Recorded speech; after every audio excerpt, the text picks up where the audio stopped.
Chapter 5. Friendly Feud. The air was heavy with the hard rain's residue, the smell of wet things. Despite his dreary surroundings, Luca felt at peace. He'd never shared those details about his dad with anyone, not even Rollo. But it's not like this changed anything. Rollo was still his best friend. Adding Beck to the group would help balance things out. Everything's better in threes. This is what Luca told himself as he headed to the treehouse. Catch up with Rollo at the treehouse. And with that, hello and welcome back to Beacon Pines, Chapter 5. Last chapter we, basically just hung out at Beck's house next to the scary mansion. After the foul harvest destroyed their wealth and the Valentine's... Yeah, we know that, sorry. And now we're gonna meet up with Rollo.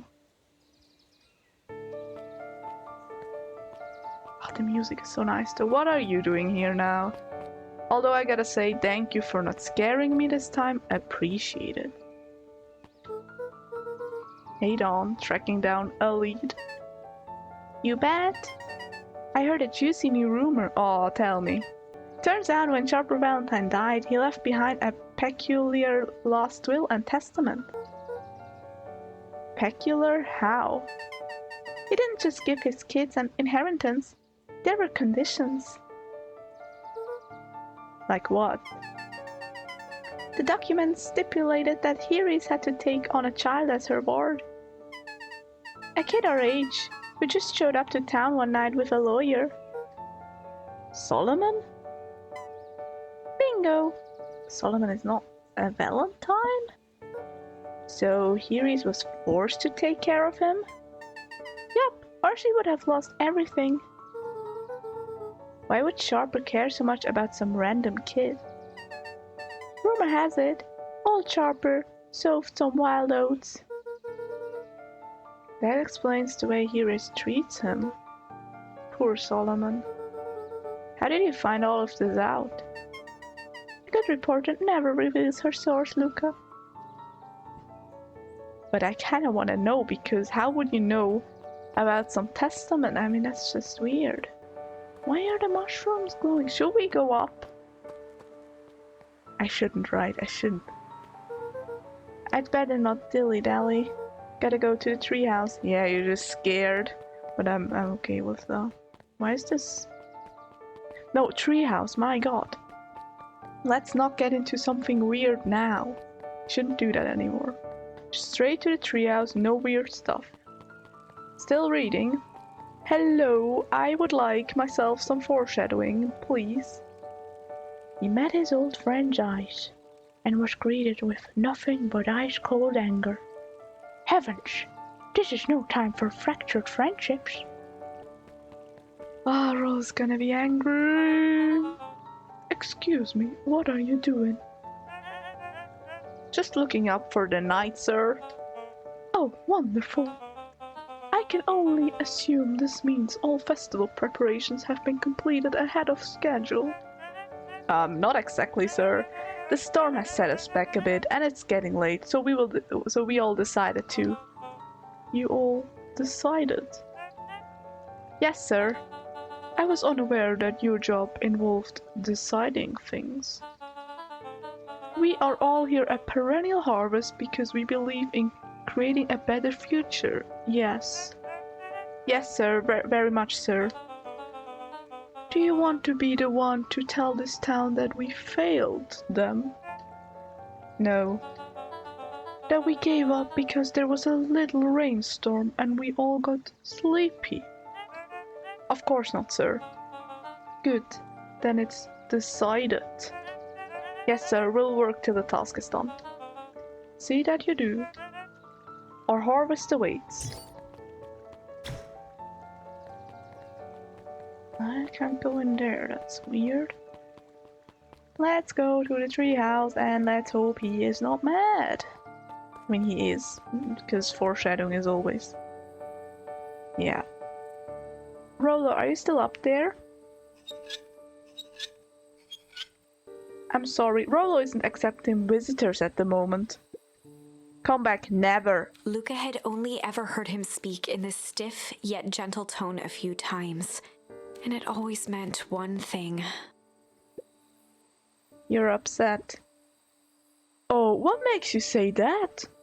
Maybe because my best friend abandoned me for no reason? Well, he has a reason, but I didn't abandon you. I'm just a little late. Rollo scoffed. The rain held me up. Liar! You weren't even home. What? The storm got bad and I got worried, so I went looking for you. Oh.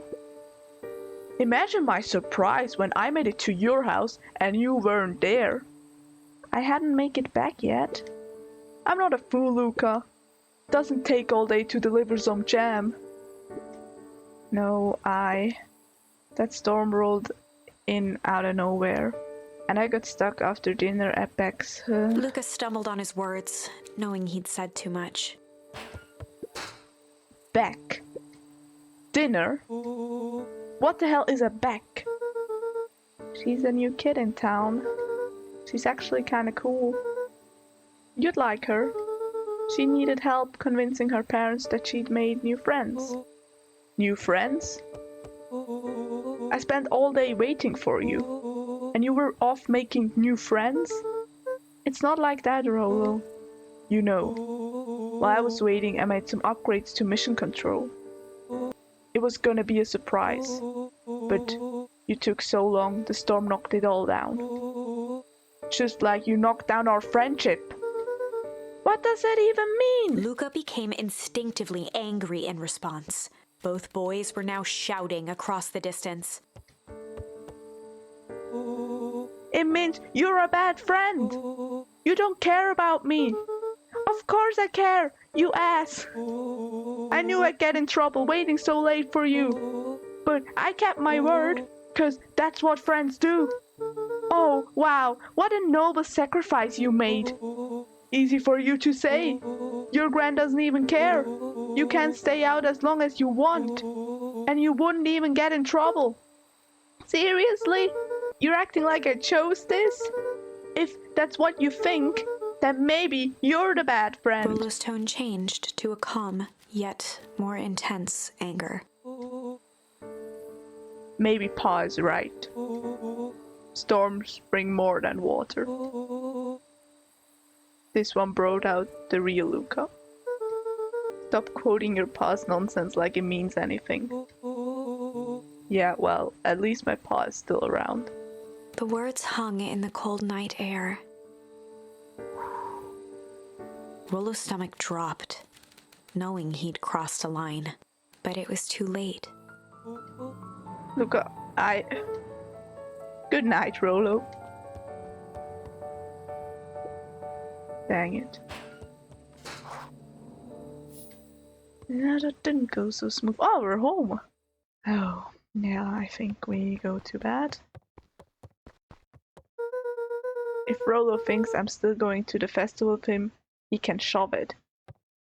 Yeah, then let's go to sleep. Oh, you can't go to sleep. Luca dug through his old stuff, not even sure what he was looking for. Have football! Do we play? Rollo. What a jerk. Call me a bad friend. Oh, I'm Rollo. Look at me and my amazing family.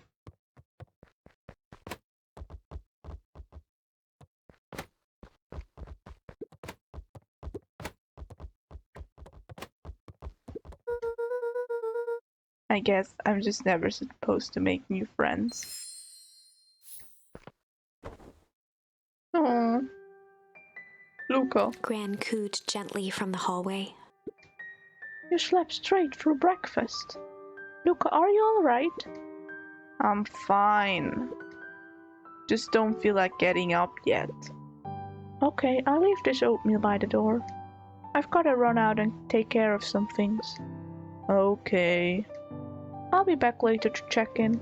Sure. Luca just wanted to be alone. He waited to hear the sound of the front door closing. You wanna get up? Football! I bet Rollo's still gonna go to the festival. Yeah, with who, Solomon? He's gonna be miserable.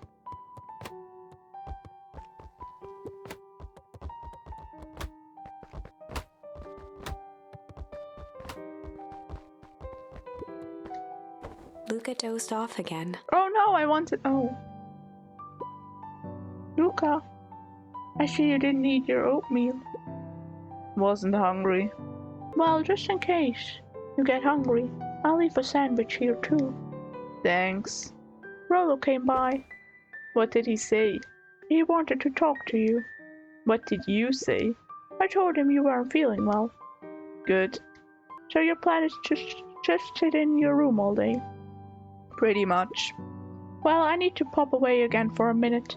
If you decide to end your pity party and go outside, I think it'd do you some good.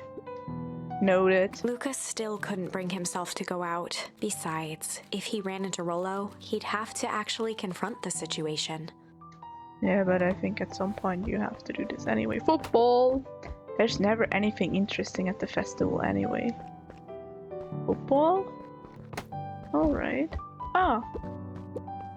The Adventures of Hank Atomic. The complete first volume. Luca carefully opened the cover and began to read. Rollo had received it for his birthday, a special hardcover edition with behind-the-scenes commentary and bonus art. Rollo cherished it, but asked that Luca keep it at his house. Luca wasn't sure if it was because Rollo didn't trust himself with it, didn't trust his sister around it, or just wanted an excuse to come hang out at Luca's more often. Whatever the reason, Luca didn't mind. But it had stayed right there where Rollo had stashed it ever since. Now, at the foot of his bed, Luca lost himself in the pages. He'd read it all before, but at this moment, it somehow felt sentimental. He was well into issue number 5 when he heard soft footsteps from the hallway. Luca, another little friend came to see you. A girl named Beck Moldwell. She said you met yesterday. What did she say? Is she here? She was just dropping by. I told her you weren't taking visitors today. Oh, she seems nice. Yeah. You had a fight with Rollo, didn't you? Can I come in? Maybe later. Alright then. I'll leave dinner on the kitchen table, in case you want a bite before bedtime. Without realizing it, Luca had pouted away the entire afternoon.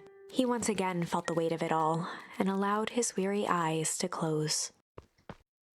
Luca stood in a vast black expanse. He looked up at his father standing beside him. Walt was working a straw at the bottom of a fountain glass, trying to collect the last bits of milkshake. Dad, where are we? Taking a final loud gurgling sip, his father peered up from the glass. He jangled the straw playfully with a warm smile, then lifted the empty glass as if to point into the darkness. The source. Luca's eyes followed his father's gesture. In an instant, he was sitting in front of a blazing campfire. Across from him sat a large figure in a yellow hazmat suit. The figure's voice was a scratchy echo. Well, if it isn't the man of the hour, make yourself comfortable. Luca held his shivering hands over the flame to warm himself. It doesn't work that way here. Their yellow-gloved hand pointed to the base of the flame. It's a cold flame, see? Luca peered at the base of the fire. It wasn't wood that was burning. It was Beacon Pines itself. Tiny buildings, freezing and crumbling as they were consumed by flame. Luca could see small shadows moving in the burning city. People. Luca leapt to his feet. We've got to help them! The figure gave a dismissive wave of their hand. Why waste energy helping people who can't even help themselves? The figure bent down to examine the panicked crowd as they desperately tried to stop the flames. They only care about what's right in front of them, not like us. Luca's voice was a trembling whisper. Us? The figure slowly stood up, grabbing its helmet with both hands. With a jolt and a twist, the suit emitted a gasp. A cloud of torpid mist escaped, slowly revealing the face within. Luca's own face looked back at him.